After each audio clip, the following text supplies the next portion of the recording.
I'm very happy to present Ellen Lupton, who is the Curator of Contemporary Design here at Cooper-Hewit and the Graduate Director of Graphic Design at Maryland Institute College of Art in Baltimore. And her keynote / hands-on activity called How and Why Things Work. So let's say hello to Ellen. Okay, it's great to be here. A real honor to be with such a great group of teachers. I can't tell you how important it is for me to be here and have a chance to address you. As Kim said, I'm a curator here at Cooper-Hewit, which means I organize exhibitions, including the Triennial, which is right outside our door and goes all the way up through the museum, so you'll be able to see that this week, and I'll show you a few things from that exhibition. I'm also a teacher. I teach college-level design at Maryland Institute College of Art in Baltimore. Really, I think that everything I do is teaching, because exhibitions are a kind of teaching where you don't get to meet the people. You have to kind of be there in absentia, but you're teaching with objects. And I thought it would be fun today to bring some objects from my own little museum at home and use them in my teaching today. And I'll pass them around and you can experience them, which is something that we can't really do in the museum. People are often frustrated that they can't touch everything. And alas, objects fall apart and get destroyed if thousands of people touch them every week. Luckily, we have an intimate group here, and you can touch my objects. Okay, so I'll get to that, but not my D-spot. That's very private. So what I want to emphasize in my discussion is how objects affect our behavior, that objects and environments, that design is things and spaces and images that are created in order to influence what people do, how they behave. So I want to kind of emphasize that as we go through and talk about some everyday objects that all of us experience. And some of them are from the past. I have a kind of history museum here of telephones that I know in the back you can't see, but I'll make sure everybody gets to see them. And also from the future, because often what designers do is think about everyday problems in a very open-ended way. So what Anna talked about, bringing the high school students into Central Park and asking them to think about off-the-wall, wild solutions, that's the kind of thinking that you can do with students. So a professional designer has to ultimately narrow all that down into practical solutions. But we can think in an out-of-the-box way, blue sky way. And so I'm going to show you some work that deals with real everyday problems, but does it from the point of view of a fantasy, what is possible? What is possible with thought? So I'm going to start with some objects, and I thought I'd begin with some things from a show that I did here at the Cooper-Hewit 15 years ago called Mechanical Brides, which was my very first show as a curator here, so it's taken me back to look at these precious things again. And the point of this exhibition was to look at everyday objects that women have been associated with in the 20th century in their work, whether it's working at home or working for money in offices and other places. So I'm going to talk about a few of those things. I thought I'd start with the real downer, laundry. I do a lot of laundry. I'm sure everybody in this room does a lot of laundry. And even though I live in a double-income household, somehow I'm the one that's always organizing the laundry. Brilliantly this year now my kids do it with me, and they actually really love doing the laundry because we fold laundry and watch TV together. And so it's kind of fun, and my son is awesome at folding t-shirts. He's going to be a Gap employee, I'm sure. As soon as he's legal, he's going to be out there. But if you look at laundry historically, people have always had to do laundry. And this is an everyday problem, a housekeeping problem, that's actually one of the hardest things that we do. And people that today have the good fortune and the prosperity to have access to washing machines has really changed this job. And here's a woman in the 1930s doing laundry by hand with no machine. She's got a wash tub. But you'll see that from a design point of view, she has elevated the wash tub on a chair to bring it up closer to her body. So she has designed a solution that makes it a little bit easier to do this literally back-breaking work. You know, doing laundry by hand is very intensive on your body. So during the 19th century, the great age of inventions, everybody wanted to get rich, inventing something new that would solve a problem. Well, this problem of doing the laundry was one of the things that inventors wanted to fix. And here's one of the many, many ingenious and failed solutions. That most of the early washing machines were about beating your clothes with a stick. And a lot of women did that in doing their laundry too, that the way you got your laundry clean was by rubbing the fabric against itself or against a washer board. And so a lot of the early washing machines were about kind of pounding your laundry. And these things didn't go over too well. They didn't really improve the task all that much for me to have to stand there and do this with a stick. And the kind of washing machines that proved to be successful were technologies that used agitation. And so what an agitation machine does, which all of your washing machines or washing machines that you use anywhere today all use agitation, which means they circulate water through the fabric, and that's largely what gets your clothes clean. And a lot of the advertising at that time emphasized that this was agitation and not friction. Now, ladies and gentlemen, you know that getting your clothes clean also still involves friction, because as your clothes swirl around in the washing machine, they are rubbing against each other, which is why a full load, see, I'm going to teach you all kinds of stuff, a full load gets cleaner than a light load, because that agitation is actually still very much at work. That friction is very much at work in our modern washing machines, which is why I tell my children and my husband not to put the clothes in the hamper until they're really dirty. That agitation wears out your clothes, the friction, okay? And you know, a lot of people have a sense that the more they wash their clothes, they're really taking good care of them. Okay, well, washing your clothes is really bad for your clothes, so just do it when you have to, as you can imagine. Did I hear a comment? Hopefully I can convince my husband of that when I get home. Right, well, it's so easy just to throw things in the thing instead of, you know, you can put a shirt back on a hanger and hang it up. Was there a comment from a gentleman? Excellent. That putting a full load in there is better than... Okay, well, you came to the National Design Museum and we told you all about it, right? And so you can see this early design looks a lot like the wash bucket on the chair, right? It's a big cylinder, and inside your washing machine is a cylinder. And here it's been elevated on legs. And so and we can look at many technologies like this that they began very much based on looking like the non-technological version, but putting a motor on it. And you'll see on top is a wringer, because the early agitation machines did not have the spin cycle, which took all the water out. So you had to, by hand, run each piece through that wringer to get the water out. So that's a big piece of labor that eventually got eliminated. Speed Queen. Oh, I got a bride. Okay. So yeah, I heard the word streamlined, right? We want to explain that to everyone? Well, it looks like they just covered up the motor, and it's probably the same premise with the same bucket, but same thing. It's aesthetically a little more appealing. Right, so basically it's the same object, but with this beautiful skin around it, this beautiful body. And a lot of designs in the 1930s was the big age of streamlining. They would take a technology that already existed, but cover up the motor to make it more aesthetically appealing. Okay, so why did you say it was aesthetically appealing?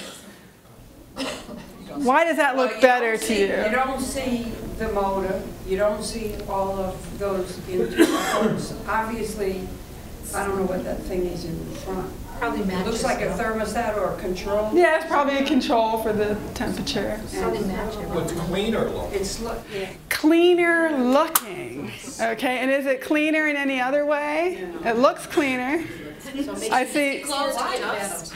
What? Makes you think your clothes are getting cleaner because Right.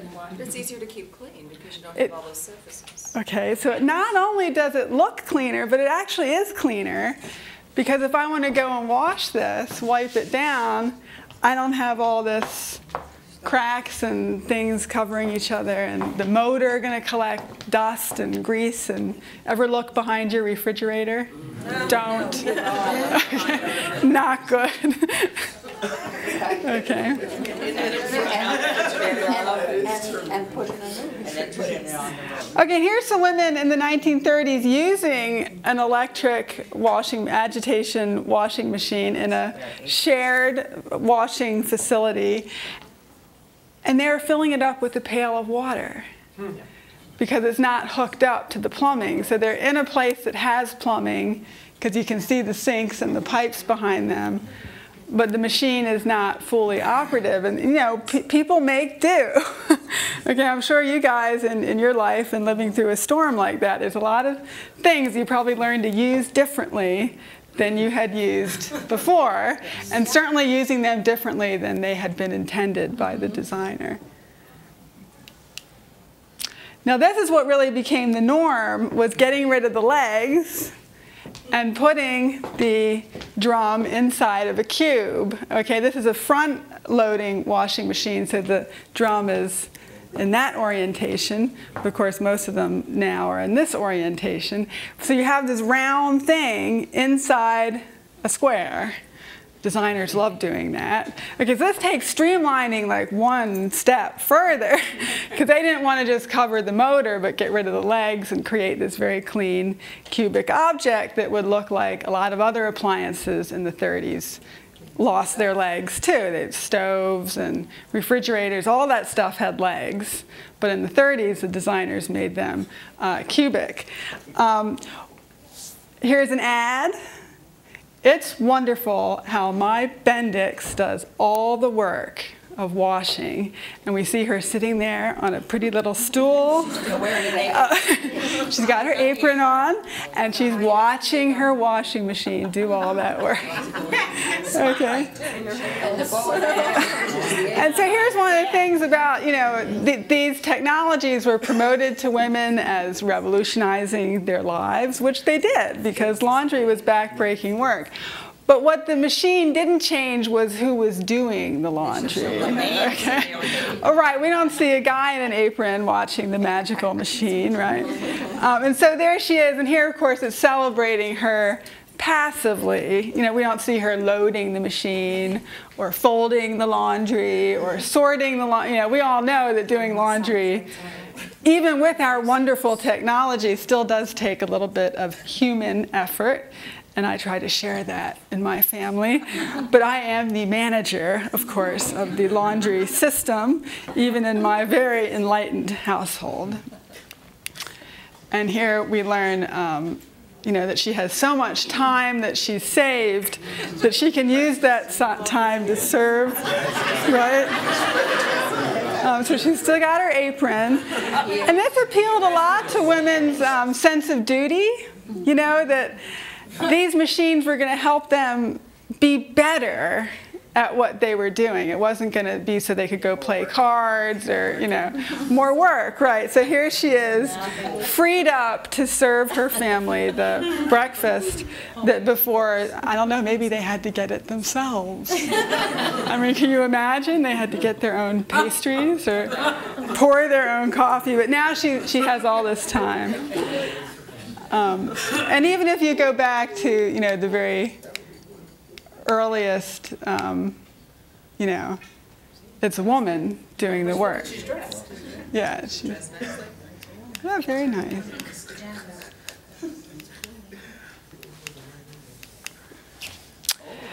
And so sociologists have looked at the history of domestic equipment. You know, in the 20th century, so many things, vacuum cleaner, washing machines, modern kitchens, all that stuff was introduced. And you would think that women would have been, quote, liberated by this technology to do less housework. They would be able to have more time to do other things. And sociologists have looked at how women used their time during that period. And actually, the amount of time that women spent doing this work stayed even because the standards were going up. So here we have wash and wear suits, right? So now she can put daddy's suit in the washing machine. Launder things more often. Wash the towels every day. I don't do that. No way. Everybody's got to let it dry out, put your name on it. It's fine. Just like your water bottle. But so these standards of housekeeping became more intense. And what affected the amount of housework, like I don't do that much housework because I have 2 jobs. Okay, as women entered the workforce, that's when they started spending less time, statistically, doing housework.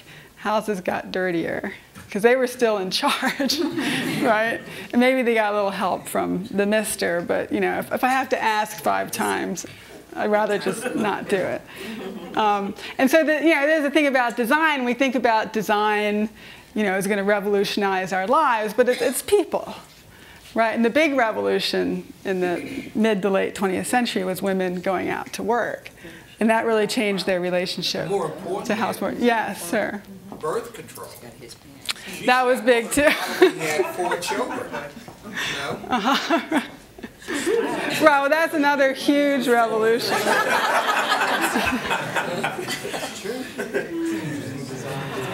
She makes an apron look very good, I think. Okay. Today, the big concerns about laundry equipment have to do with ecology, water efficiency, energy efficiency. Your electric dryer is one of the most energy-intensive and least efficient objects in a household. Simple things you can do. Anybody use these dryer balls? It's not a sex toy. Yeah. And does it work? Yeah. So what does the dryer ball do? It gets rid of the static, clean, and you don't have to use. Right. It helps with the environment because you're not using. How does it help with the environment? Yes. Separates the clothes and put more airflow through them so it doesn't take as long. Right, so you throw these little rubber thingies in there, and it aerates the laundry, and it makes it dry faster. Right. You don't have the fabric softener, so it softens by banging against little friction. Okay. But tennis balls work just as much and they're cheaper. Tennis balls, exactly. So someone's created a specialized object here, but tennis balls are also effective. Yeah. Most people just go directly from the washer to the dryer. If you shake the clothes out. Oh, like lift them and. Yeah, if you just. And also puts a little air. Right, that helps them to dry faster. Also, putting just 2 or 3 things in your dryer, they dry slower. Right. So again, whoever was trying to get his girlfriend to. There you go. Right. A light load in the dryer takes much longer to dry than a heavy load. So if you're trying to get a pair of jeans in time to go out Saturday night, put a towel in there, a dry towel. I always have a nice clean dry towel that I add to my wet laundry because that soaks up some of the water and distributes some of the water. Let's see. So design, it's things like this, and it's streamlining, and it's technology and equipment, but it's also common sense and ways that you can live. Yeah? It's the future of robots. Yeah, well, that would be nice, but that's why I have children. Got to put them to work, Okay. So here's another object, the telephone. And when I started working on this exhibition called Mechanical Brides in 1993, back in the dark ages when people didn't really have cell phones, one of the objects that I looked at was the telephone. Now you might think, what do telephones have to do with women? Or like everybody uses telephones. It's a completely neutral thing. And I wasn't looking for this to be a woman's object. But as I was researching laundry and typewriters and office equipment, I kept coming across this incredible focus on women as users of telephones at home and at work. And I have a few phones that I'm going to have one of my lovely assistants pass around. I have one of these at home that actually I have plugged into my phone system. We call it the real phone. Okay. And actually, I highly recommend everybody should have a real phone because when you lose power, it still works. Okay. So I want you to actually hold it and feel like it. Like my kids have never seen a rotary dial. Okay. Like it is kind of an amazing interface. So we're going to pass the phones around the kind of first part of the room, and I have some other things for the rest of you to look at. Okay, this. Okay. Just make sure I get this one back. Okay. I have a couple of other everyday objects that I'm going to put in the back there, and what I want to do is I'll talk a little bit about the history of the phone while you're playing with the phones. But then in a few minutes, I'll ask whoever has them, will be like hot potato. Whoever has that object, I'll ask you to tell us what you think about it, okay?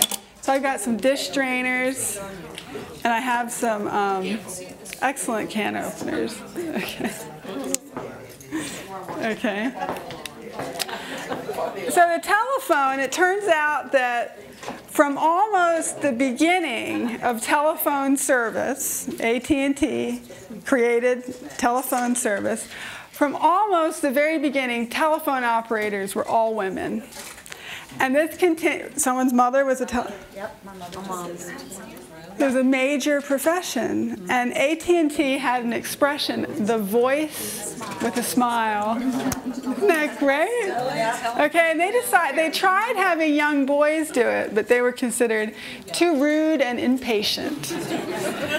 And so the voice with a smile, the female operator, who is much more important, of course, historically, because all calls at a certain point went through an operator, that feminine voice became associated with the phone service. And it wasn't until the 1980s AT&T was sued for sex discrimination for having a segregated workforce. And after that point, they were forced by law to hire men as well as women to be telephone operators. And now you don't think anything of calling 411 and talking to a guy. I mean, usually you get that robot, but they can never understand me, so then I get a guy or a girl and they tell me the phone number. So telephone operator, female occupation, secretaries and receptionists, very much involved with answering the phone for the man, okay? You know, placing a call. Hello, how may I direct your call? No, I'm sorry, Mr. Big is not in today. You know, all that. Protecting the man from the phone, right? Putting calls through. And many of the images, these are great ad images from the 40s and 50s. When it shows a guy, it's like, you know, very active, right? The big perspective, and, you know, he's going to save the world from the atom bomb or something. But the girl, it's that voice with a smile, and she's this kind of interface for technology, right? This very pretty voice, right? That makes the machine more human, right? And she's our connection to the machine. And then there's the object itself, which before the late 80s, with the breakup of AT&T, you didn't own the telephones. Does anybody remember that? Like, am I not the oldest person here? The phone company owned the phone. And so the phone came to you as part of your telephone service. So like our kids, they have no idea. It's like phones are now disposable objects, right? Battery operated and wireless, cordless, and you throw them away. They become extinct. The phone company owned the phone, and it wasn't really considered so much of a design object because it just came with your service. What you were buying was the service. And one of the great designers, great American designer, Henry Dreyfuss, designed many of the telephones for AT&T, which changed very slowly. It's like now we expect telephones to be redesigned every few months. There's a new I mean, cell phones, it's like out of ridiculous how quickly. 1937, the 300 series phone. It's not until 10 years later that there's a new telephone designed. Okay? That is like a snail's pace. And cars weren't like that. Toasters got designed every year. Cars, refrigerators, everything always got updated. But the telephone had not yet come out, so to speak, as a commodity, as a consumer product. So it was a competition. There was no competition, and there was no incentive. Like, you get the phone anyway. But in the 50s, AT&T started promoting extension phones so that you would get extra phones in your house and your bill would be slightly higher. You still don't own the phone, but it's an extra phone. And Henry Dreyfuss was asked to think of ways to make the phone a consumer product and to make it appeal to women. So who has some of these historic phones out there? Who's holding the 500 series phone? The 300. Yeah. You still have a 300, wow, and it works? My husband's great. No, it's And they're beautiful, aren't they? Right, and that's that one. Still works. Yeah, I mean, this stuff works much better. Who in the audience is holding this phone? Jason. Someone got it? I had one pre-K. Yeah. So now it's gone. It worked, right? Who has it here? Okay, someone has it back there. Tell me what you think about it. It's unbelievably heavy. Woo, it is heavy, right? You're not going to walk around your kitchen with that. Break and shatter into a million pieces. Right.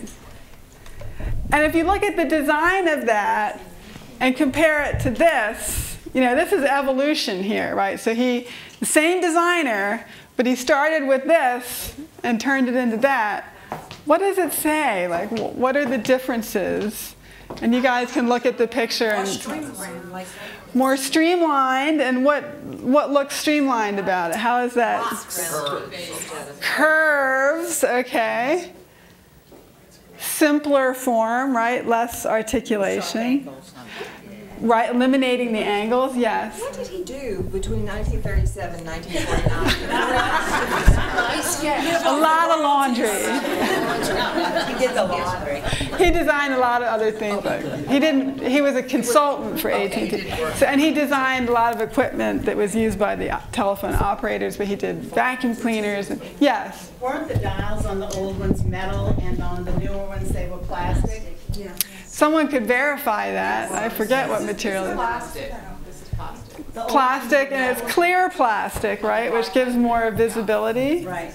So he was very concerned with people using the thing. On the outside. Well, he changed the cord to the headset, put a coil on it so it retracted automatically. The cord, that coily cord, was a real innovation. And what does that do? What does it allow the user to do? Stretch it out. Right, without it getting all tangled up. Laundry while you're talking on the phone. Right, it's pretty brilliant, right? Now, I can't live without my cordless phone because I can talk to my mother and put away the dishes.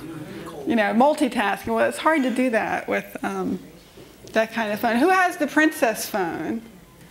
Oh, isn't she beautiful? So what do you think of the Princess phone? It's much smaller, a little bit lighter. Smaller, lighter. Actually, it looks like it has a place to mount on a wall or something now. I don't know. Right, not that one, but he also designed wall-mounted phones.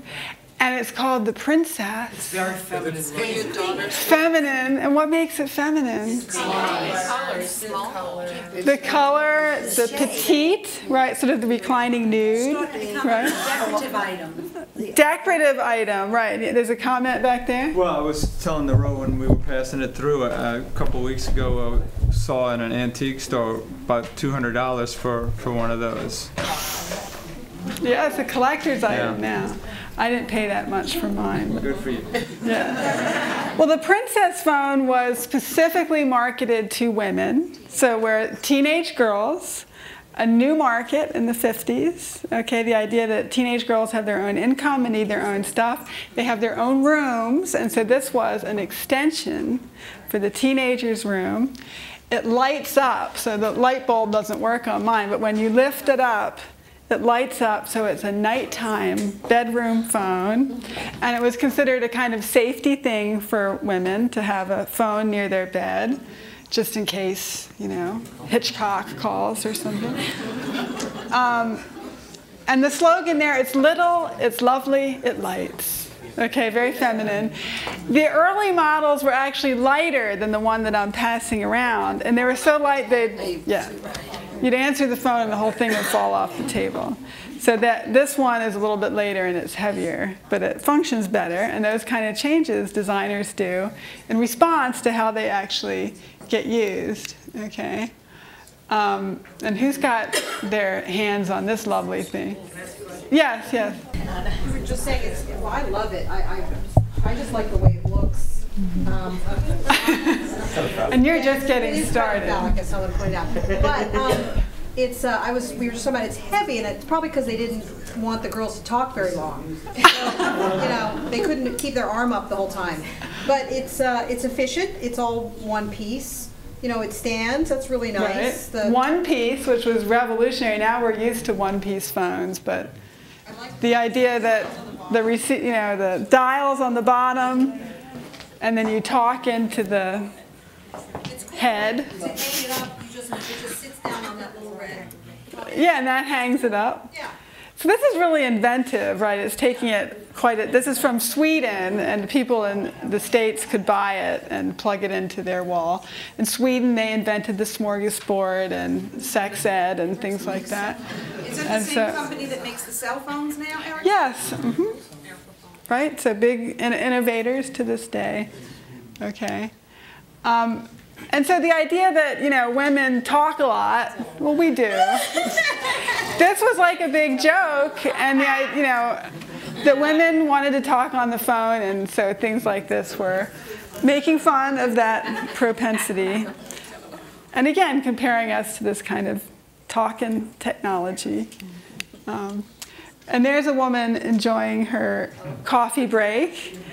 And you'll see that behind her there, the head of the vacuum cleaner. And the picture right. put on the table.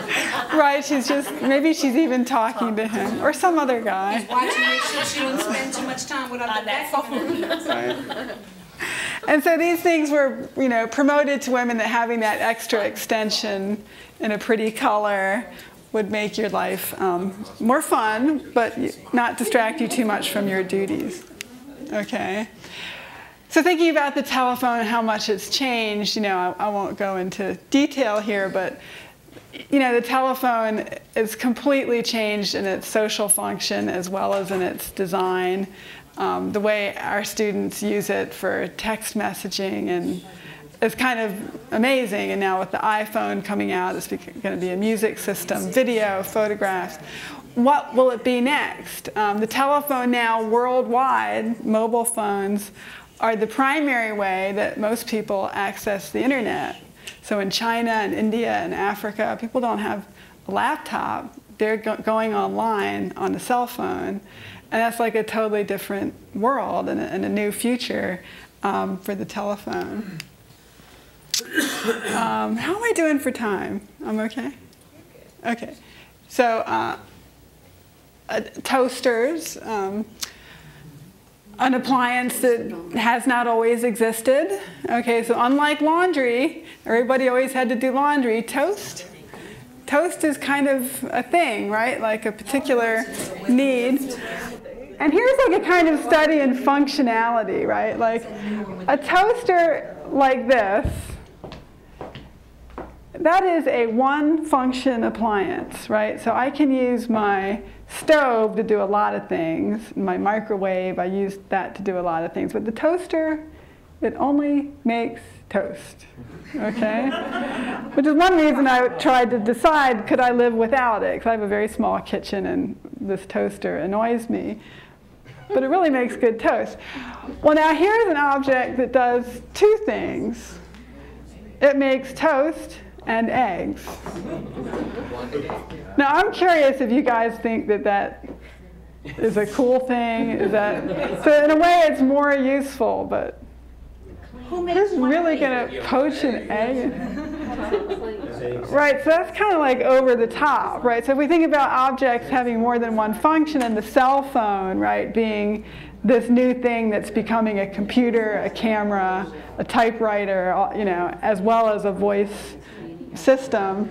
And then there's the toaster oven, which does lots of things and I think is a really great example of a multifunction object. It makes toast, but you can also do your mini meat pies or whatever. Very useful multifunction object as opposed to a kind of absurd, in my view, multifunction object.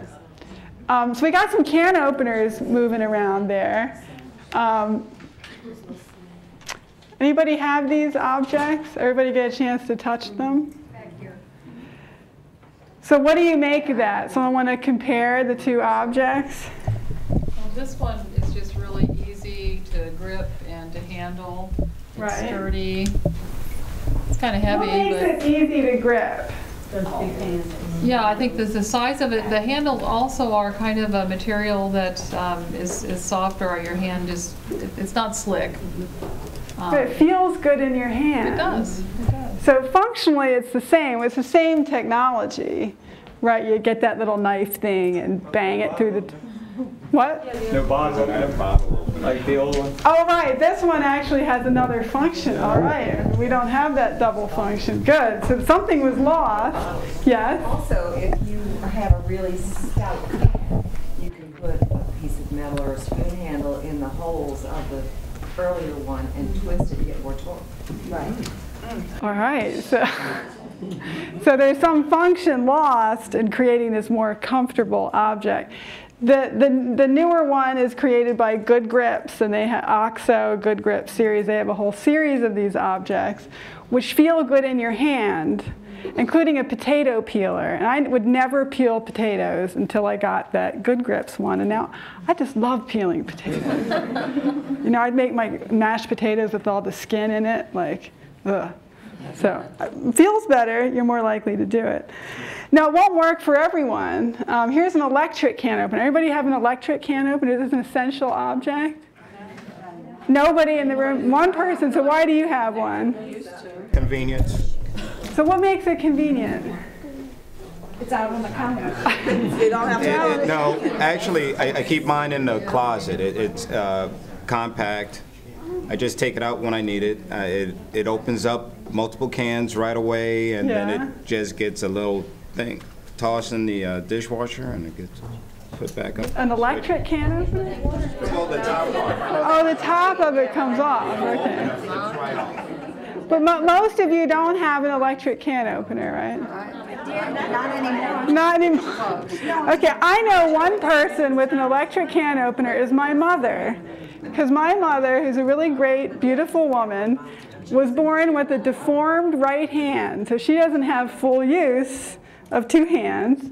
And she generously provided these pictures. And that's her hand. And she can use an electric can opener with limited use of two hands. Okay, so the people that created the Good Grips, you know, the black can opener, that's called universal design, and it's the idea of creating things that are better for people who have different physical abilities. So someone with arthritis has a real, how many people have arthritis? Like everybody over 40, right? It doesn't feel good to hold skinny little things and to turn little teeny things. So something that's heavier and thicker is better for people with arthritis. And actually it's better for everybody, okay? But then there are people with serious problems, like my mom. She can't use a Good Grips, so that specialized equipment works for her. So thinking about objects, experiencing them the way we experience the telephone and these other things, what's the weight, right? How do the materials feel? That black material felt not just thicker, but also not so shiny and hard, right? And then people have different hands. They have different abilities to do things. Okay, so I'm gonna talk a little bit more. Do you want to take a little break, or I just keep going? What's our time? You have half an hour more. Okay, I can finish in half an hour. 40 minutes. Half an hour is good.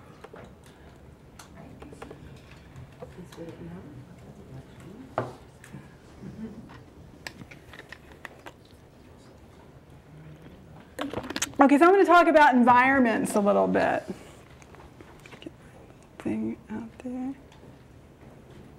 Okay, offices.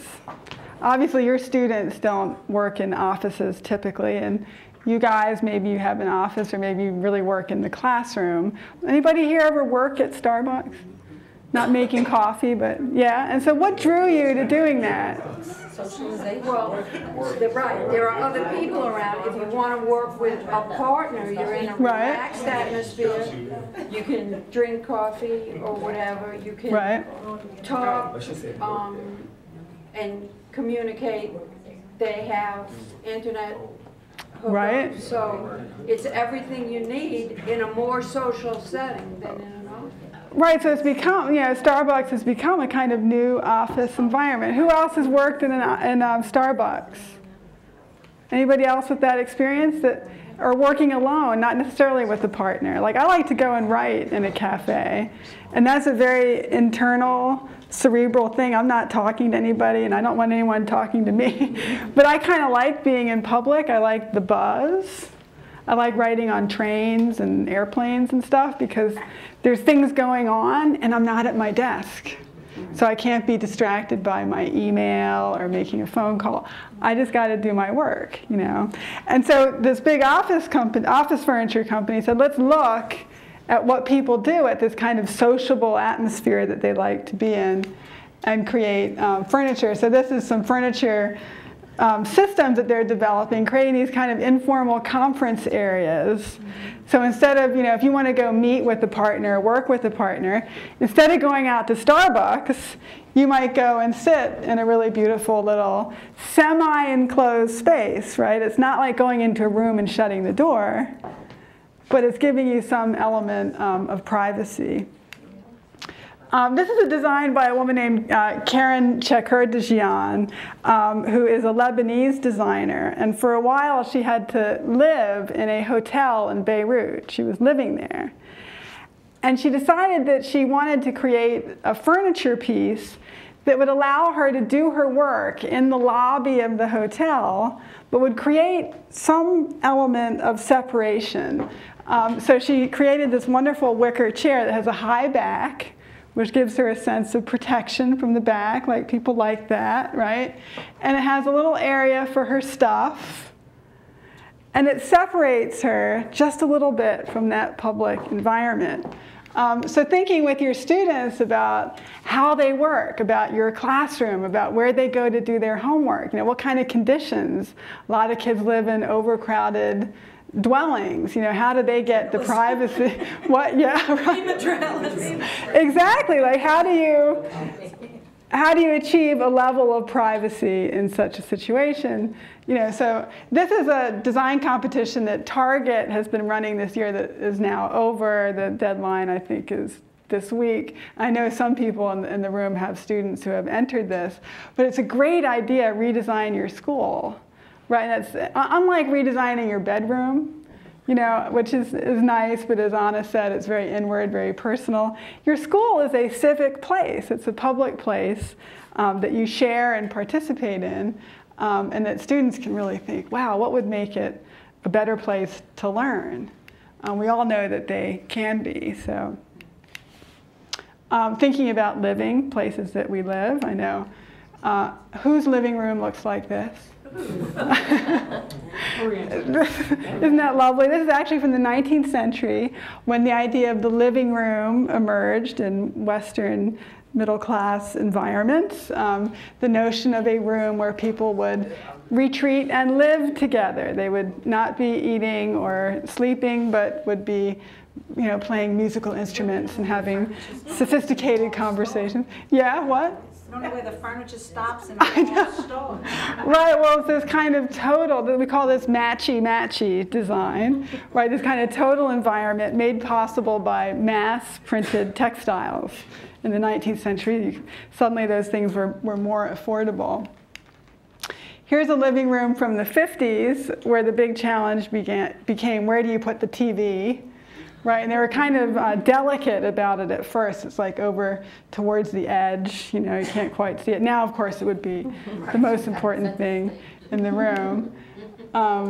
Here's a typical suburban floor plan where we have the garage biggest room in the house, okay, by far the biggest. A living room, which is kind of a formal place, set off from the house. This one is sunken so that it creates, kind of like the stage is elevated to separate me from you. The living room is sunken to create a kind of frame and set it off from the house. And where people really hang out is the family room, which is like where all the junk is and the TV and extension of the kitchen. Of course, this is a very luxurious way to live, right? This is not how most people on Earth live, or even in this country. This is like a deluxe suburban house.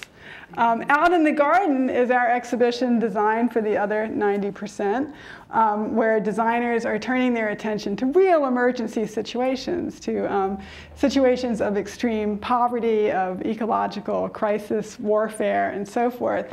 So this is a dwelling, quite amazing, that you can actually go out there and not walk into, but look into. Created from biodegradable materials, quickly erected for temporary housing. Does not have a living room. It's just one room. Okay. And here's the beautiful Katrina Cottage, which was designed by Marianne Cusato and was the winner of Cooper-Hewit's People's Choice Design Award this past year.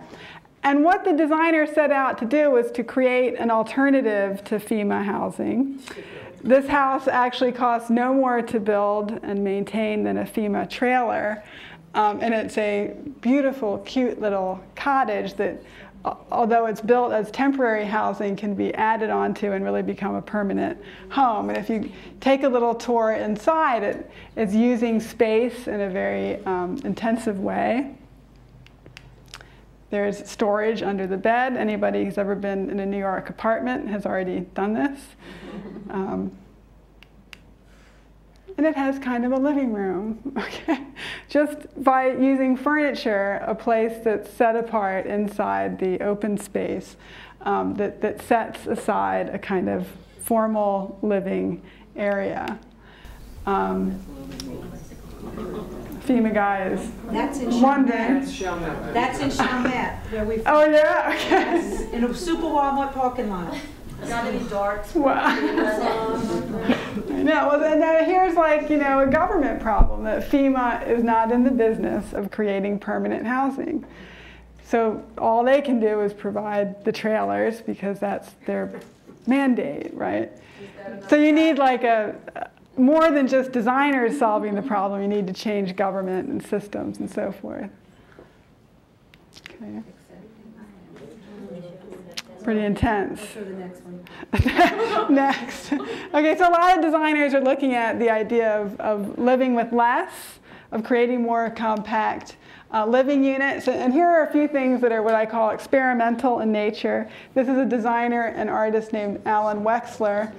And he's taken the idea of a vinyl shed, like a mass-produced shed. And you'll notice that the furniture is bumped out there. So it's kind of cool. You can push the chair and the table. So like that's really innovative. So if you think about your students and given a small space, how could you maximize it? That's pretty cool. That's cute. Okay, isn't that cute? Another designer, an artist, Andrea Zettel, she's created all kinds of, these are really works of art, they're not mass produced, but they're proposals for living in very small spaces. Now this is a really cool piece of furniture that is a bed. It's a private space, right? So it creates that element of enclosure, and it has storage and work possibilities. Really beautiful things. So if you think about working with students and trying to be inventive, right? Because we're all used to a bed is a bed, a table is a table, a room is a room. Well, actually, furniture can become a room. That's what Andrea Zettel is doing here. The furniture becomes more than a bed. It becomes an enclosed space. And so thinking creatively and as wild as you can about what these things can do. There's a piece by Ezri Taratzi, who's an Israeli designer who curated an exhibition here with me last year at Cooper-Hewit. And this is actually a piece of furniture. It's from a series called Move. Looks like a shipping crate, because it is.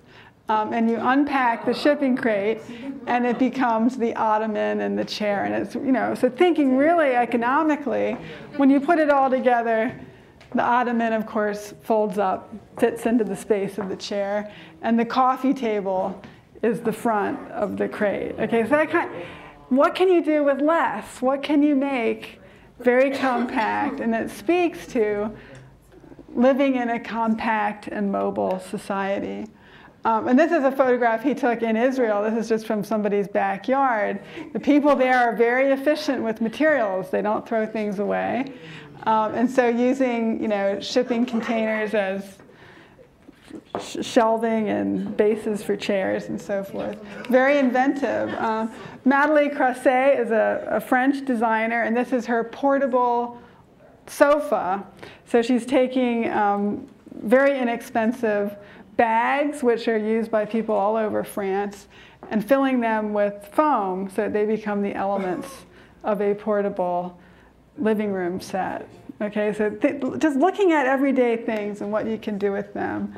The puffy bag is a backpack that you can sit on. So furniture doesn't just have to be furniture, it can be clothing, right? How can you carry your furniture with you?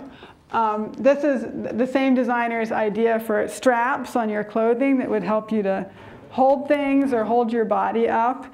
So the idea of structural clothing that becomes furniture in a very unconventional sense.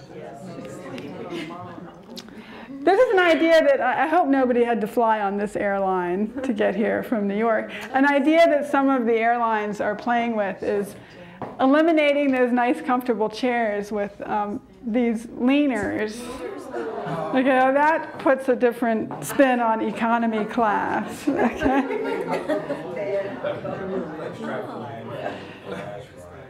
It's all about money. Pack them in. There's another project that you can see in the garden in our Design for the Other 90% show. A group of design students looking at all the debris from Katrina and saying, what can we make out of those materials? What can we salvage? And so they've created a workshop in which they train people to make, people in the community to make furniture out of that salvaged material. And of course, the students are learning something too. It's like when you think about these community service projects, it's for the community, but it's also an incredible opportunity for the students to experience working with people and transferring skills and so forth. So it's a really great project on many, many levels, okay? The word furniture in most European languages comes from the Latin word to move, mobile.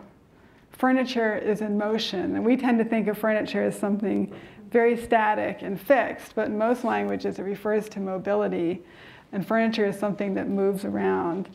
And the best way to reinvent your house is just to move the furniture.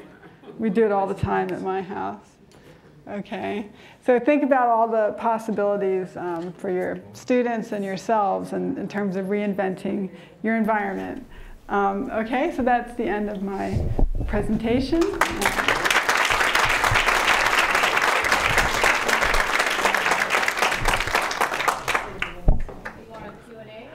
Yeah, we have a little bit of time. So, oh yeah, I never talked about these, right? The dish strainers. Anybody have any opinions about this?